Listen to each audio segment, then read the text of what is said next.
গতকাল সন্ধেবেলা জামাকাপড়গুলো কেচেছিলাম, দিয়ে বাথরুমেই ঝুলিয়ে রেখে দিয়েছিলাম যাতে জলটা ঝরে যায়। সকালবেলা হলেই মেলে দেবো। সকালবেলা মেলে দিয়েছি, কিন্তু খুব একটা যে রোদ আছে তা নয়, আকাশটা একটু মেঘলা মেঘলা, তবে হালকা পাতলা নাইটি তো শুকিয়ে যাবে। আর ওদিকটা দেখছো এত বন হয়ে এসেছে, আমার আনলার অর্ধেকটা বনে একদম পুরো ভর্তি হয়ে গেছে। যাই হোক, সেটা আর ছাড়াবো না, ভাবছি যাওয়ার সময় আনলাটার খুলে নিয়ে যেতে পারবো কি না। না থাকে থাকবে, চলে যেতেই হবে, কোনো অসুবিধে নেই, তাতে নতুন আনলা কিনে ওখানে লাগিয়ে নেবো। কয়েকটা জিনিসপত্র এনেছে, আনবে নাই বলছিল, কিন্তু এখনও যে দুদিন আছি সে দুদিনে তোমায় রেঁধে বেড়ে খেতে হবে, তো সেই কারণে জিনিসগুলো এনেছে, একটুখানি আজার করে ঠিকঠাক করে রাখছি। তবে সকাল থেকে সেরকম কিছু খাওয়া হয়নি, সেই এক কাপ চা খেয়ে আছি। তো রিকো বললো, মা আমার খিদে পাচ্ছে, তুমি কিছু একটু বানাও।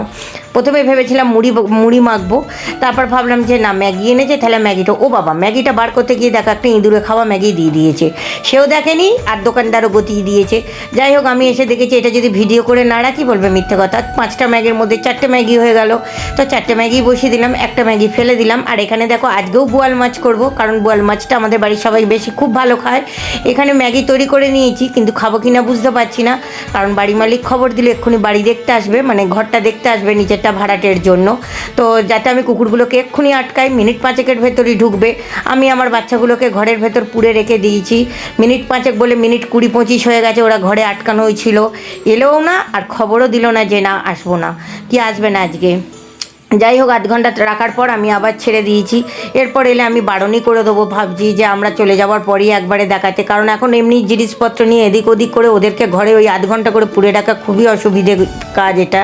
তারপর এখানে কয়েকটা বাসন ছিল, জলখাবার খেয়ে চলে এসেছি, দিয়ে বাসন কটা ধুয়ে নিচ্ছি। আর এদিকে দেখো কড়াইটা বসিয়ে দিয়েছি, তোমাদের কাছে টিপসটা নিয়েছি কিন্তু এখনও অ্যাপ্লাই করতে পারিনি, কলাটা একটু কালো কালোই হয়ে আছে। তবে নতুন বাড়িতে গিয়ে আমি অতি অবশ্যই ঠিক ওই গরমভাবে দিয়ে ভালো করে মাজবো, মেজে তুলবার চেষ্টা করব, কারণ নিজেরই রান্না করছি, নিজেরই করাটা দেখে ভালো লাগছে না।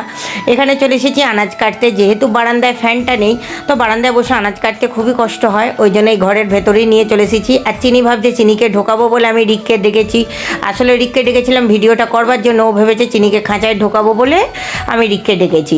এখানে দেখো গাজর আর কাঁকরোল এনেছিল, সেটা পেঁয়াজ দিয়ে একটু ভেজে নিচ্ছি, কারণ ফ্রিজটা এবার খালি করে ফেলতে হবে, আর কোনো নতুন করে কোনো রকম সবজি বাজার করাইনি, যেটুকু আছে সেটুকু এই দুদিন খেয়ে নেবো, ব্যাস তাহলেই হয়ে যাবে। রিকের এখানে একটুখানি পাঁপড় ভেজে নিয়েছি। আর এই দেখো আমার বোয়াল মাছের ঝালও রেডি হয়ে গেছে।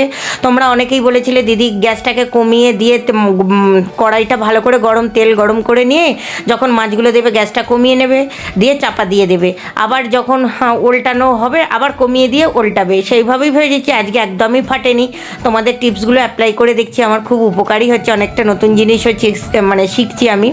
আর এখানে ঘরের কাজকর্ম মোটামুটি মিটে গেছে, বুঝতেই পারছো আমার নাইটিটা ভিজে গেছে, এখনও আমি স্নান টান করিনি, আগে বাচ্চাদের খেতে দিয়ে দিই, ঘড়ির কাঁটা 1:30 ঘরে ওদের খাবার সময় হয়ে গেছে, স্নান করতে গেলে আরও কিছুটা আমার সময় লাগবে সেই জন্য। আর এদিকে দেখি আকাশটা পুরো অন্ধকার করে এসেছে, বৃষ্টি এলো বলে, তারপর বৃষ্টি এসেছে, তারপর যে কী অবস্থা হয়েছে সে ভিডিও তোমরা পেয়েই গেছো এর আগে, আমার অবস্থা একদমই খারাপ হয়ে গেছে।